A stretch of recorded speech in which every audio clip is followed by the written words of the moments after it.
você a ler um pequeno texto bíblico. E juntos, esta noite, nós vamos orar. Evangelho de João, capítulo 13. E o versículo 7 diz assim: respondeu Jesus: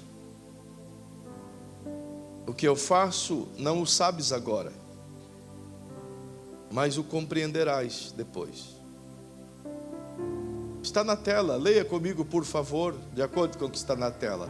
1, 2, 3, leia por favor.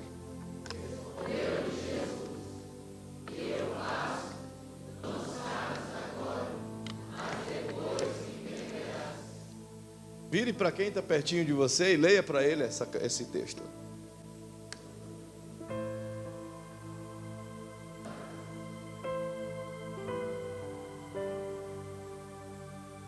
É o 7, só o 7. Outra vez, aí leia para o irmão que está perto de ti.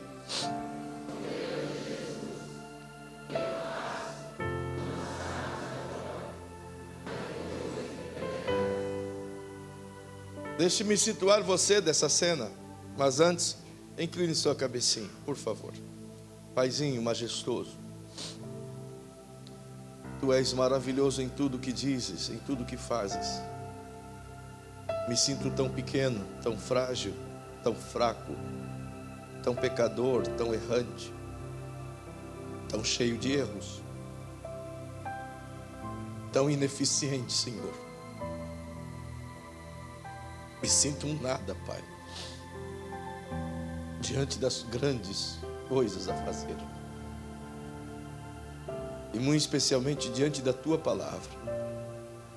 Ela me confronta, Senhor, mas ao mesmo tempo ela me motiva, ela me estimula. Então eu quero pedir-lhe que enquanto eu estiver a falar a Tua palavra, que o Teu Espírito possa nos ensinar, que o poder da Tua palavra possa curar pessoas aqui esta noite, possa sarar os feridos de alma, quebrantar aqueles que estão oprimidos, e possa, Senhor, trazer cura a pessoas enfermas, como aquele garoto que está doente de H1N1, Senhor. Sare-o disso agora. Tu és o Deus que cura, Tu és o Deus que sara. As pessoas que estão enfermas aqui agora, Espírito de Deus, não porque eu estou a pedir, mas por causa da Tua misericórdia, visita o corpo dessa pessoa agora e cure-a de todo o mal. Desincha seu corpo, Senhor, que haja plena circulação no seu sangue agora, de suas veias, que em nome de Jesus as dores saiam. Seja revigorante, Senhor, agora no corpo do Teu Filho a Tua unção. Rejuvenesça os ossos e traz saúde a quem está doente agora. Eu peço-lhe isso porque creio no nome de Jesus, o Cristo, que reina e vive para sempre em nós. Em nome de Jesus. Amém. O texto que vos li e convidei vocês a lerem narra de um dos momentos mais importantes da vida de Jesus. Naturalmente que sabemos, por uma simples leitura bíblica, de que Jesus estava na última semana do seu ministério. E por conseguinte, nesta ocasião, no último dia do seu ministério antes da crucificação. Era, portanto, a noite da ceia. E o texto começa dizendo, no capítulo 13, que sabendo Jesus que a sua hora era chegado e que ele estava prestes a concluir tudo aquilo pelo qual havia sido enviado a fazer, então ele amou os seus discípulos e amou-os até o fim. Querendo João dizer que Jesus continuou sendo o mesmo desde o início de sua caminhada até o último momento da sua caminhada. Mesmo que aquelas pessoas que estavam com ele estivessem sendo falsas, negativistas, errôneas, cheias de erros, mas Jesus continuava sendo fiel, sendo ordeiro, sendo amável e demonstrando a eles o mesmo amor que o início fora visto e que agora possuía. Perceba que é o momento em que Jesus, após ceiar, toma uma atitude inesperada aos olhos de todos eles, pois despiu-se de seu manto e vestiu-se de uma toalha, do que eles chamam de túnica, e pegou uma bacia com água e portanto foi aos pés de cada um daqueles 12 discípulos que estavam ali assentados ao chão. E perceba que eles não estavam assentados em poltronas, em cadeiras, como todos nós aqui esta noite, mas naquele período se assentava literalmente ao chão, sob almofadas, e geralmente seus pés ficavam para trás do corpo. E quando o rapaz que vinha lavar os pés, o escravo que vinha lavar os pés, nunca se olhava no rosto dos senhores das quais se lavavam os pés. Eles geralmente se debruçavam sobre uma outra almofada e com os pés para trás, e o servo, que era o servo do servo, o escravo do escravo, vinha com a bacia e por trás lavava os pés dessas pessoas como pessoas nobres, sem sequer olhar no rosto, sem sequer ver quem estava lavando os pés. Perceba que Jesus faz exatamente assim. Talvez a cena não seja propriamente como eu acabei de narrar, porque virtualmente na nossa mente está a imagem da ceia pintada, não sei qual que é o artista, se é Picasso, sei lá quem que pintou, e que aparece Jesus ao meio, e sei lá quem fez aquilo lá. Eu sei que alguém fez. O certo é que não retrata exatamente o sentido do que eles viviam naquele período. Entretanto, o que importa é que Jesus tomou aquela bacia de água e foi lavar os pés de cada um dos discípulos, sem que eles tivessem qualquer negativa quanto ao fato de Jesus fazer aquilo, até por conta de que o Senhor, a sua atitude impugna qualquer ação dos demais, exceto quando Pedro tenta manifestar a sua indignação em relação a Jesus lavar os seus próprios pés, mas a fala de Jesus imediatamente faz com que o Pedro renuncie à sua própria vontade e deixe o Senhor lavar os seus pés. Isso posto, ao terminar, Jesus simplesmente, sem qualquer esboço ou sermão, ele diz aos discípulos que eles não compreenderiam o que ele estava fazendo agora, mas que muito em breve aquilo que ele estava a fazer iria ser deflagrado sobre todos.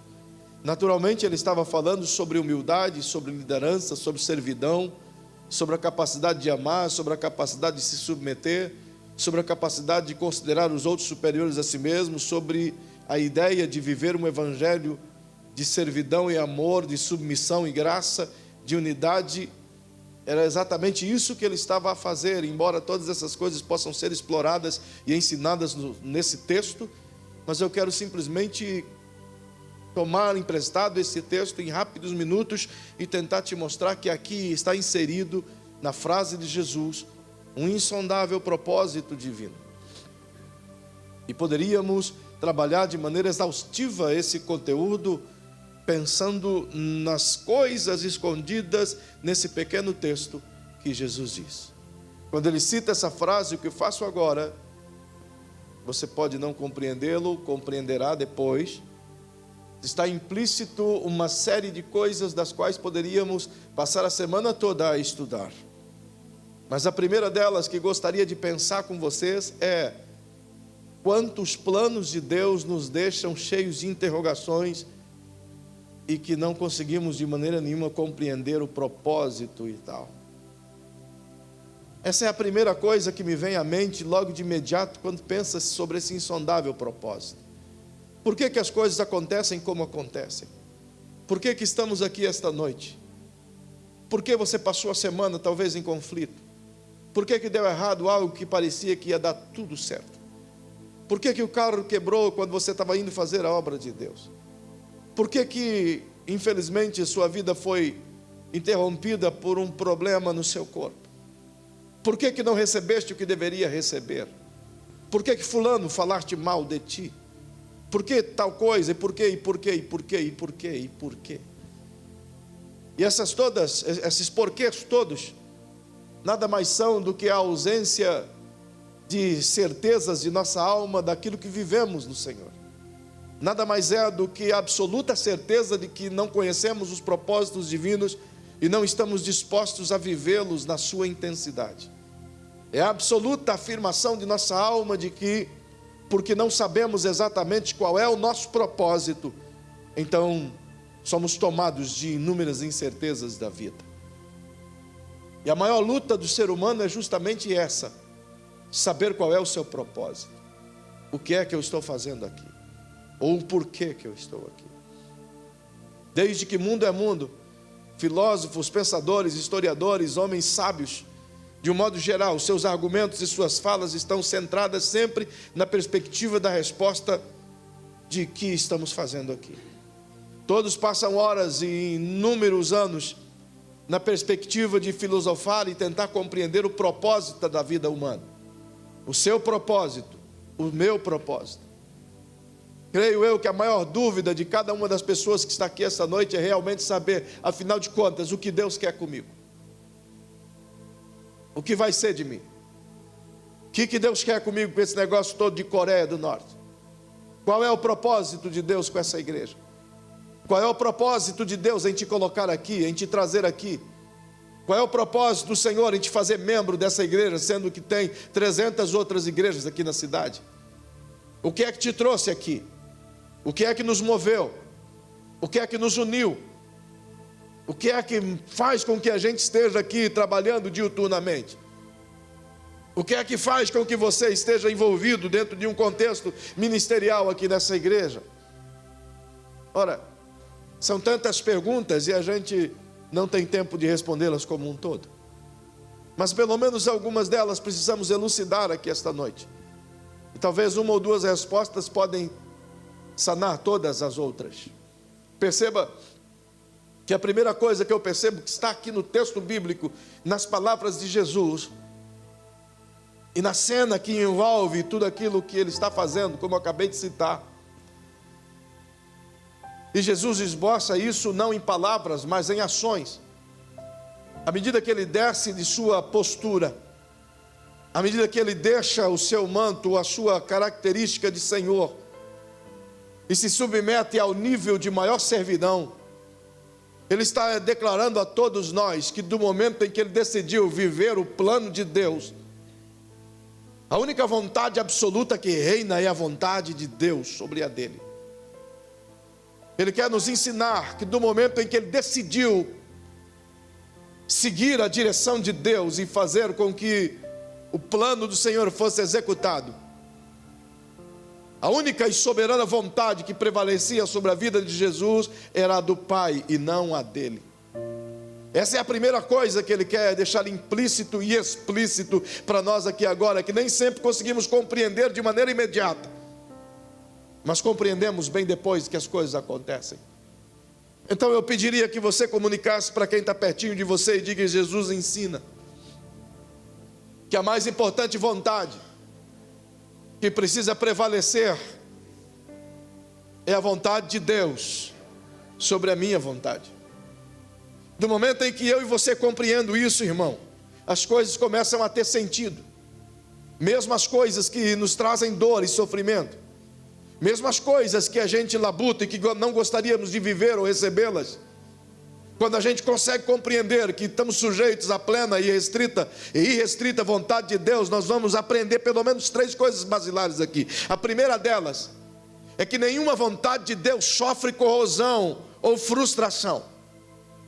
Tudo que está debaixo da vontade de Deus não sofre ataques do diabo para gerar frustração, nem corrosão. É por isso que Jó afirmou que nenhum dos planos do Senhor podem ser frustrados.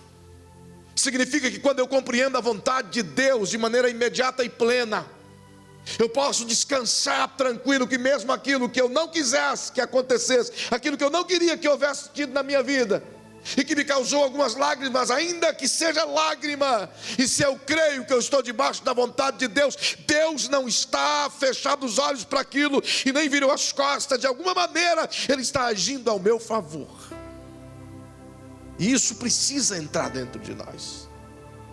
A gente precisa compreender isso. A maior parte dos problemas psicológicos e psicossomáticos que possui o nosso corpo são em razão de nossa maneira de ver as coisas, do ponto de vista que observamos.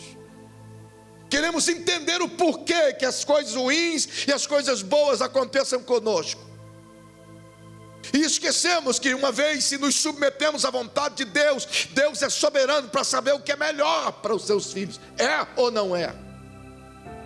Não, pergunte para quem está ao seu lado. Ele sabe ou ele não sabe o que é melhor? E todas as vezes que a gente tentando entender a vontade de Deus e não compreendendo-a, agimos pela nossa própria conta, cavamos buracos e caímos neles. Todas as vezes que a gente tenta corrigir alguma coisa que Deus está usando para nos mover, ou nos preparar, ou nos moldar, como que em razão da nossa incerteza, ou desconhecimento da vontade divina, ou insubmissão à vontade divina, imediatamente sempre cavamos buracos para cair dentro. A gente sempre tenta consertar o que não é consertável. A gente tenta sempre dar uma mãozinha para Deus, como se Deus não soubesse o que está fazendo. A maior parte dos nossos problemas está justamente centrado no fato de nós não acreditarmos que Deus sabe o que Ele está fazendo. E aí a gente tenta consertar. E por não conseguirmos consertar, pioramos ainda mais. Quantos de nós que na tentativa de tampar um buraco, cavamos outro? E se entendêssemos o que Jesus está dizendo, com suas próprias atitudes, ele diz: eu renunciei a mim mesmo. Eu deixei o meu trono de glória, eu vim por uma missão e um propósito muito específico. E qualquer pessoa que tentasse dissimular ou fazer Jesus desistir do seu propósito, levava uma invertida, porque estava dentro dele a sua decisão firmada de ir morrer na cruz em prol de todo pecador. E todos aqueles que tentaram convencê-lo a não fazê-lo, tiveram que desistir, porque Jesus estava convicto do que fazer. E por que havia essa convicção? Porque ele sabia que o Pai estava cuidando de todas as coisas em volta dele. Ou você acha que lá na cruz, quando ele grita: Deus meu, por que me desamparaste? É justamente porque ele estava indefeso e revoltado com o Pai. Em momento algum isso reflete o texto, mas reflete com toda certeza a total ideia de Jesus de que, por conta de abraçar o pecado da humanidade, ele tinha a compreensão plena de que o Pai não conseguia olhar para ele diante daquela situação. Mas isso de maneira nenhuma tirou dele a certeza plena de que ele estava debaixo da vontade soberana do Pai. E a gente sempre quer que a vontade de Deus aconteça na nossa vida. Pergunte aí para quem está pertinho de você: é ou não é verdade que você quer? Não, eu queria que você comunicasse mesmo. Não é verdade que a vontade de Deus, que você quer que a vontade de Deus aconteça na sua vida? É verdade, só que desde que seja de acordo com a nossa vontade. A gente quer que a vontade de Deus realize na nossa vida, desde que ela se iguale com a nossa vontade. Venha o teu reino sobre mim, Senhor, e seja feita a tua vontade, desde que não tenha que eu abrir mão dos meus prazeres, não tenha eu que abrir mão dos meus negócios, não tenha eu que abrir mão das minhas ideologias, dos meus pensamentos, das minhas tolices, não tenha eu que abrir mão das coisas que eu gosto de fazer nessa vida, desde que o Senhor não mexa no meu patrimônio, desde que o Senhor não me incomode, desde que o Senhor não me tire do meu conforto pessoal, desde que o Senhor não me faça sentir paixão pelos perdidos, desde que o Senhor não mexa no meu bolso, seja feita a tua vontade. E o que Jesus ensina é que quando se entrega a Deus, se entrega em total intensidade. Que tudo aquilo que eu vivo ou vou viver deve ser uma exposição plena da vontade absoluta de Deus acontecendo na minha vida. A segunda coisa que está dentro dessa resposta é justamente que eu não compreendo a vontade de Deus segundo Deus. Eu compreendo a vontade de Deus segundo o homem. E a vontade de Deus segundo Deus é justamente quando os propósitos de Deus, ou os planos de Deus, são recebidos e aceitos como os maiores e mais importantes do que os meus planos. E quando Jesus determina isso acerca de sua própria vivência, Ele está tentando nos levar à ideia do comprometimento. E dentro da ideia do comprometimento, Deus nunca vai se comprometer com quem não se compromete com Ele. Ele nunca vai abraçar a causa de quem não abraça a causa dele. Ele nunca vai lutar por você se você não estiver disposto a lutar por ele. Esquece, irmão. Nós vivemos no Brasil um país de fantasia. Em meio a um avivamento existe uma deturpação do verdadeiro evangelho, onde as pessoas pegaram as boas novas e transformaram em mecanismos de autopromoção, de autoinformação, de propaganda de si mesmo, de ministérios pessoais. Esquecemos que a vontade soberana de Deus é que o evangelho dele seja proclamado a todos e qualquer tipo de pessoa. E vivemos, portanto, na perspectiva de que o foco é nós e não os outros. E do momento em que eu e você foi encontrado por Jesus, o foco deixou de ser você, deixou de ser eu. Quando é que a gente vai crescer e aprender isso? Do momento em que fomos tratados, alcançados por Jesus, o foco não é mais você. A cruz não está focando mais você. Você tem que entender isso. O holofote não é para você. Você tem que entender isso. Ou crescemos nisso, ou vamos continuar bebês espirituais. Jesus está lavando os pés aqui como um bom adulto, sem sentir menosprezado por isso, demonstrando todo o amor enquanto tira a sujeira dos dedinhos dos discípulos. E sabe o que isso quer dizer a nós? Quer dizer que enquanto eu e você vivíamos no pecado, vivíamos distantes de Deus, o holofote do divino, da cruz, estava iluminando você, para que a salvação te alcançasse. Você entende? Quantos aqui foram alcançados pela salvação? Não, eu queria saber, você foi alcançado mesmo? Ok. Então antes você não tinha salvação, concorda comigo? Você não cria em Jesus. O diabo era seu companheiro, concorda comigo? Ele andava de mão dada contigo, talvez você não percebesse, mas ele sentava onde você se sentava, tomava no copo que você bebia, a mesma cachaçinha que você bebia, ele bebia também, e dizia para você: bebe mais um gole, fuma mais um cigarro, dá mais um tapinha. Ele era aquele amigo inseparável de todas as horas. Só nas horas de ir para a igreja ele caía fora. Agora perceba que a luz do evangelho focou justamente em você. A luz do evangelho não está focada sobre crentes. O foco do evangelho não é sobre crentes. O foco do evangelho é sobre os não crentes, a quem Paulo diz que deve resplandecer a luz do evangelho. Então estávamos em trevas, e ele afirma isso em Efésios 2, 1 ao 5. Estávamos em trevas, mas agora a luz do evangelho nos iluminou. Então você foi salvo. Quantos foram salvos? Podem dizer glória a Deus. Ok, você foi salvo.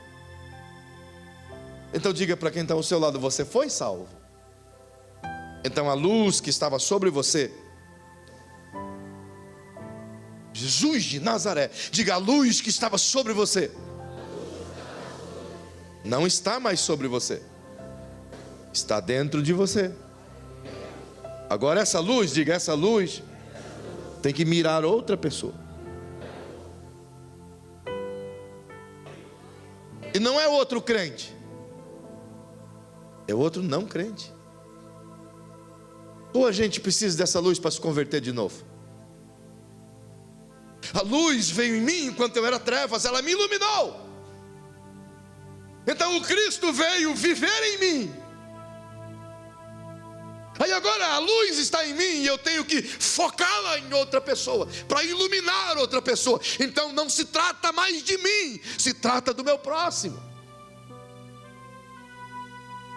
O que Jesus está dizendo é: você não tem entendido os propósitos de Deus na tua vida. Não se trata de você, se trata do próximo. Mas a gente passa a vida inteira como crentes dentro da igreja, tentando manter a luz em nós. Chacoalha de novo o irmão que está do seu lado e diga: você não merece o foco agora, porque você já tem a luz em você. O seu foco tem que ser lá fora agora. A gente tem que entender isso, queridos. Agora, Segura isso aqui e eu vou orar agora, porque acabou tudo. Escuta isso. Quantos aqui já leram a expressão, Felipe, que Paulo disse assim: sede, pois, meus imitadores? Quantos já leram essa expressão? Sede, pois, meus imitadores, assim como eu sou de Cristo. 1 Coríntios 11:1. Aí depois ele diz, escrevendo aos Filipenses: sede, pois, meus imitadores, como filhos amados. Agora perceba, vem cá, presta atenção em mim, por favor. Não em mim, naquilo que eu falo. Eu não sou nada aqui que presta, mas o que devo falar será bom. Quando Paulo diz isso, ele tinha a Bíblia, ele tinha o Evangelho escrito, não tinha nada, certo? Então como que as pessoas poderiam conhecer Jesus? Não, pergunta para o irmão que está aí do teu lado, aí na galeria também, pergunta: e aí, como é que vai conhecer Jesus então? Se lembre que Paulo não tinha como mostrar Jesus no Evangelho. Hoje eu te mostro Jesus aqui no Evangelho. Está dizendo: você quer conhecer Jesus? Eu vou te apresentar Jesus no Evangelho. Está aqui, ó. Você tem uma Bíblia em casa? Não tenho, eu vou te dar uma. Eu vou te mostrar Jesus no Evangelho. Ah, mas eu não tenho condições de falar. Então só leia o Evangelho de João. O cara vai encontrar Jesus. É ou não é? Mas não tinha Jesus. Não tinha o Evangelho. Então o Paulo diz: gente boa, eu quero que vocês me imitem.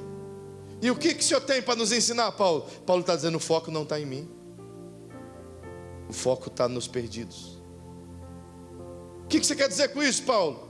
Ele diz: o único jeito dos perdidos verem Jesus, conhecerem Jesus, sem terem a Bíblia, é olhar para mim. Credo, irmão. Feio, Sidney. É difícil. O único jeito das pessoas olharem e conhecerem Jesus, segundo Paulo, é olhando para Ele mesmo. É olhando para você mesmo. Você não entendeu isso ainda, não é? É por isso que Jesus está dizendo: você não compreendeu isso ainda, mas vai compreender depois, nem que seja na eternidade. Só que eu gostaria que você entendesse isso agora. A gente precisa sair do campo do leitinho, menininho, de bebezinho, e passar para a maturidade. É o que o apóstolo Paulo escreve aos Efésios, do capítulo 4, versículo 12 ao 13. É o tempo de a gente se tornar adulto espiritual. A luz não tem que estar em nós, com mimimi, com coisinha aqui, coisinha acolá. Ai, que dodói aqui, dodói acolá. Para com isso, meu irmão. É hora de crescer, é hora de caminhar, é hora de avançar, é hora de prosseguir, é hora de avante, é hora de viver esse Evangelho em prol dos perdidos. Não se trata de nós, não se trata de nós, se trata de um mundo perdido. Eu já fui alcançado, então o foco não é mais eu, o foco tem que ser o mundo perdido. Não sou eu, é o mundo perdido. Eu tenho 26 anos de fé. Nunca na minha vida, eu recebi uma visita em casa. Nem de pastor, nem de presbítero, nem de evangelista, nem de diácono, nem de crente, para visitar como eu estou. Nunca. Diminuiu a minha fé? Porque a minha fé não está centrada nas coisas, ela está centrada em quem me amou e me salvou, e está aqui dentro. O foco não sou eu, o foco é os perdidos. Eu tenho que entender isso. Essa nação é o foco. Essa nação é o foco. Essa nação é o foco. Chacoalha, pelo amor de Deus, o ombro de quem está perto de você e diga: não se trata de você, irmão. Temos que entender isso, sabe? Precisamos entender isso. Quando que vamos abrir os nossos olhos e compreender? Nós estamos exatamente que dia hoje do mês? 9. Daqui a 3 dias é dia dos namorados. Então o foco é a namorada. Pelo menos no dia 12. Não é não? Pode esquecer não. Já vou agendar. Enfim. Perceba, hoje é o 9º dia de junho, correto? Portanto, se passaram 6 meses.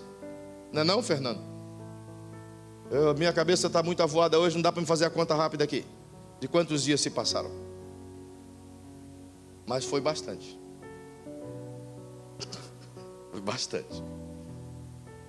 Esses 100 e poucos dias que se passaram, em 100 e poucos dias que se passaram, quanto tempo realmente dedicamos em colocar o foco do Evangelho na vida de alguém que está em trevas?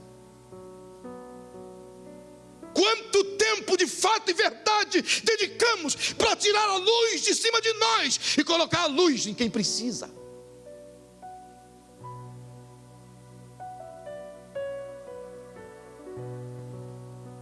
Só você e eu podemos responder. Aí queremos que Deus se comprometa conosco, mesmo que não nos comprometemos com Ele.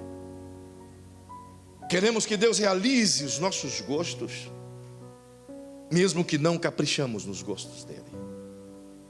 Queremos que Deus abençoe os nossos negócios, nossas empresas, nossas causas, nossas ações, mas esquecemos de nos comprometer com Ele. Vos falo como servo do Senhor e menor, mas como responsável por trazer a você a palavra dEle. É o tempo de acordar. É o tempo de a gente tirar a luz de sobre nós e dizer: já basta, Senhor, já fui iluminado. Eu quero iluminar o meu vizinho agora. Quero iluminar o meu companheiro. Quero iluminar a minha casa. Quero iluminar o meu parente. Quero iluminar esse Brasil. Que tal tomarmos essa atitude? Que tal a gente assumir um compromisso com o Senhor e dizer: Senhor, até agora eu não entendi o seu propósito, mas me faz entender. Diga para quem está ao seu lado e eu concluo aqui. Diga: o propósito de Deus na vida de todo ser humano, na verdade, na vida de todo aquele que crê, é fazer com que a sua vida se torne agora um veículo da glória de Deus. É o único propósito. Pastor, qual é o propósito de Deus na minha vida? É fazer com que pessoas sejam conhecidas de Jesus através de você. Não tem outro? Não, esse é o primário e é o mais importante.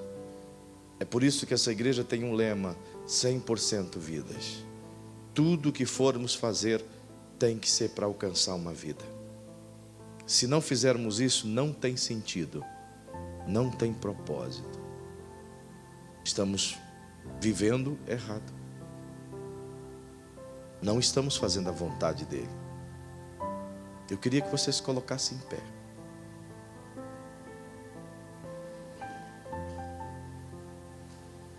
Entra semana, sai semana. Entra mensagem, sai mensagem. Entra culto, sai culto. E a gente faz promessas e promessas e promessas e nada muda. Nada muda. Não é chegada a hora de nós, como igreja, queridos, assumirmos um compromisso com Deus de verdade para que Ele possa confiar em nós? A pergunta-chave maior e que termina essa noite é: Deus realmente pode confiar em mim? Será que Deus pode confiar a salvação de 2 ou 3 pessoas a mim? Eu queria que você, se você puder, só fechar os seus olhinhos. É uma sugestão e um pedido de um pastor desesperado por almas e de ajuda para que vocês entrem nessa mesma batalha. Então, fale com você mesmo. Pergunte aí para o seu eu: Diga, será que Deus pode confiar 3 ou 4 pessoas para mim ganhar? Ganharei. Se Deus viesse a mim e a você essa noite e perguntasse isso, filhinho, eu quero confiar essas pessoas à sua mão. Posso confiar em você? Posso confiar a salvação dela na sua vida? Posso confiar, livrá-las do inferno através de você? Posso confiar que você vai tirar a luz de sobre você e vai colocar nelas? Posso confiar que você vai entender os meus propósitos? Posso confiar que a partir de agora você vai falar e fazer? Posso confiar que essa semana você vai brilhar na vida de alguém? Que as pessoas vão olhar para você e vão me ver na sua vida uma vez? Posso confiar? Indagações. Fez essa pergunta para você mesmo? Ele pode confiar essas pessoas em você? Então, se você fez essa pergunta a si mesmo, qual seria a sua resposta se fosse Deus lhe perguntando?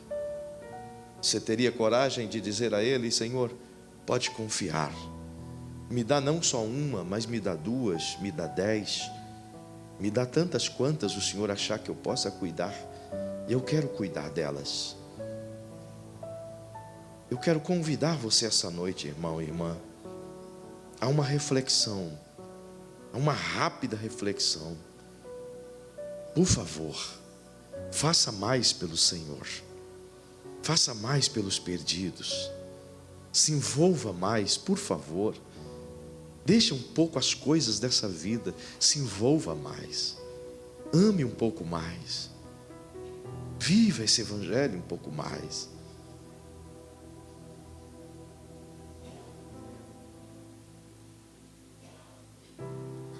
Feche seus olhinhos.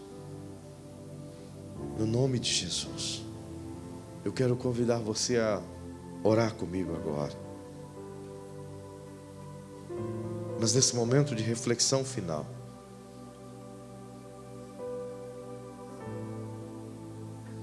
eu queria que você pudesse sim manifestar a sua decisão. É uma decisão. A decisão de se enganjar no que Deus quer. A decisão de se envolver em alcançar alguém ainda esse ano.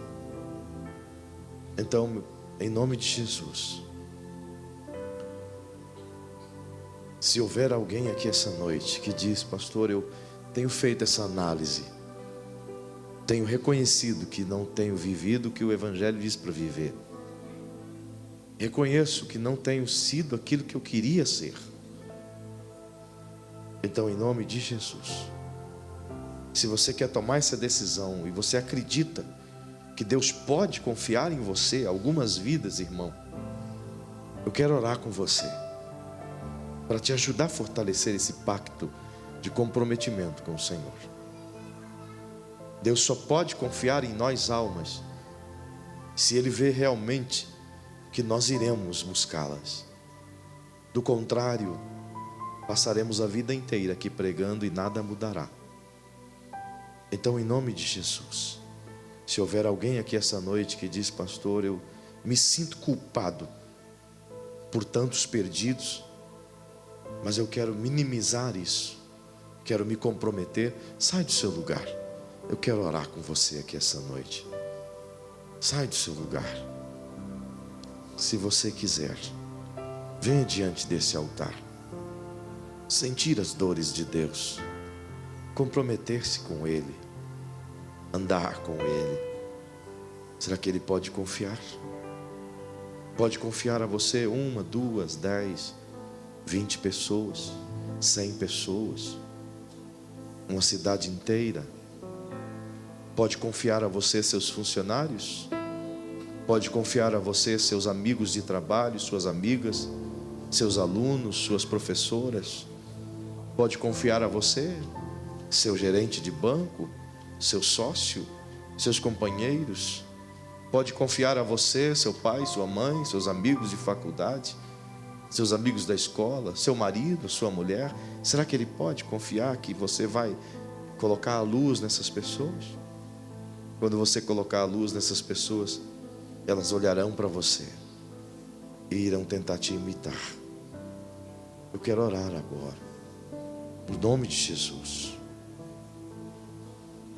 Nós temos hoje aqui uma igreja só de crentes. É por isso que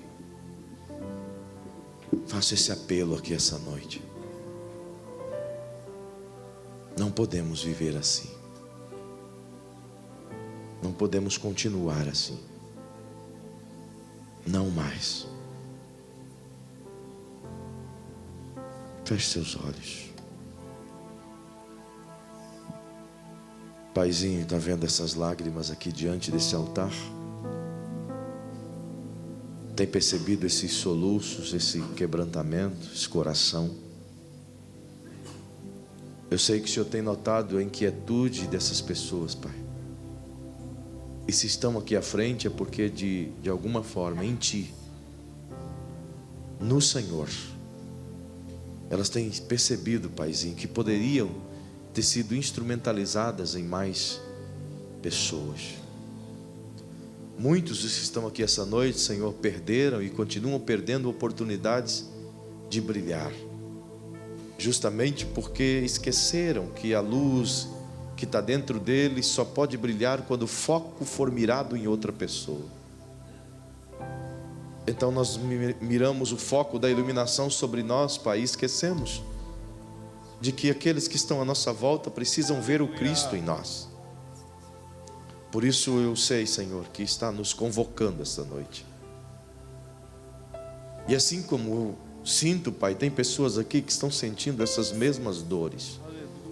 Tem pessoas que têm jejuado por almas aqui dia e noite, têm gemido comigo por muitas almas, Pai. Tem muitos que não têm só gemido, mas têm ido atrás, têm orado, têm buscado.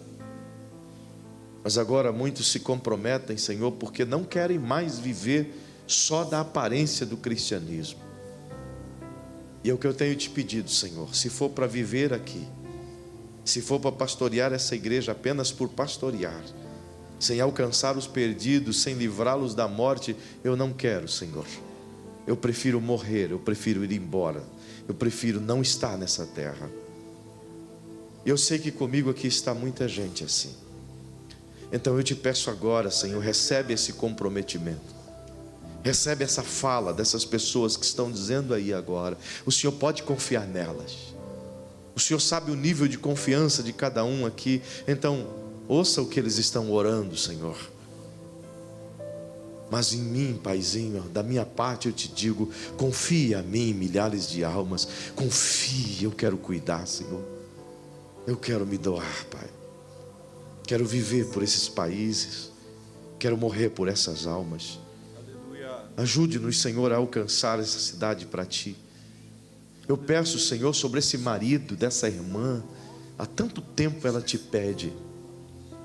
Mas talvez o foco da luz estava nela. Agora eu te peço, Senhor, muda o foco, Senhor. Ilumina esse marido para que ele compreenda o Evangelho. Ilumina essa mulher, essa esposa que não tem entendido até agora. Ilumina esse filho, essa filha, Senhor, porque esse irmão, essa irmã está tirando a luz de sobre si e está focando seus filhos agora. Ilumina essa sogra, esse sogro, esses cunhados, essas pessoas que estão envolvidas nessa família, cuja até agora, Senhor, não tinham conseguido ver o Teu brilho na vida dessa pessoa, justamente porque a pessoa estava com foco sobre si mesma. Mas agora, Senhor, estamos mirando essa luz sobre esses parentes, sobre essas pessoas, e eles serão iluminados para que vejam o Cristo dentro de nós. Então, em nome de Jesus, ó Pai, estabeleça esse vínculo de confiança sobre todos os que estão aqui essa noite, e sobre aqueles que querem te servir lá no tribunal, lá na faculdade, lá na escola, lá no hospital. É lá mesmo, Senhor, que esta semana seja uma semana de salvação na vida de muita gente aqui, que pessoas aqui esta noite consigam falar de Ti para alguém, iluminar o coração de alguém de tal maneira que essa pessoa se arrependa e venha entregar a Ti o coração através de um desses vasos que estão aqui esta noite. desta igreja, Senhor, que quer se comprometer com os perdidos. Então eu oro com eles e por eles, justamente porque somos um nesse caso. Eu lhe peço agora, Senhor, em nome de Jesus, se conosco, amplia a tua tenda nessa igreja e abençoa teu povo aqui, em nome de Jesus, em nome de Jesus, em nome de Jesus. Enquanto essa canção é cantada, como estamos só entre crentes aqui esta noite, eu queria que você pudesse abraçar uma pessoa que está bem perto de você, abraçar mesmo, com muito amor, e diga para essa pessoa: vamos deixar ser usado, vamos deixar Deus usar a gente. Cante, cante, cante. Diga para essa pessoa aí na nave da igreja, na galeria, abrace um ao outro, deseje boa semana, mas diga: vamos deixar Deus usar nós, vamos ser usado por Deus, vamos ganhar pessoas, vamos buscar mais gente para Jesus. Que Deus te abençoe e te dê uma semana abençoada. Ganhe alguém essa semana, ganhe alguém para Jesus.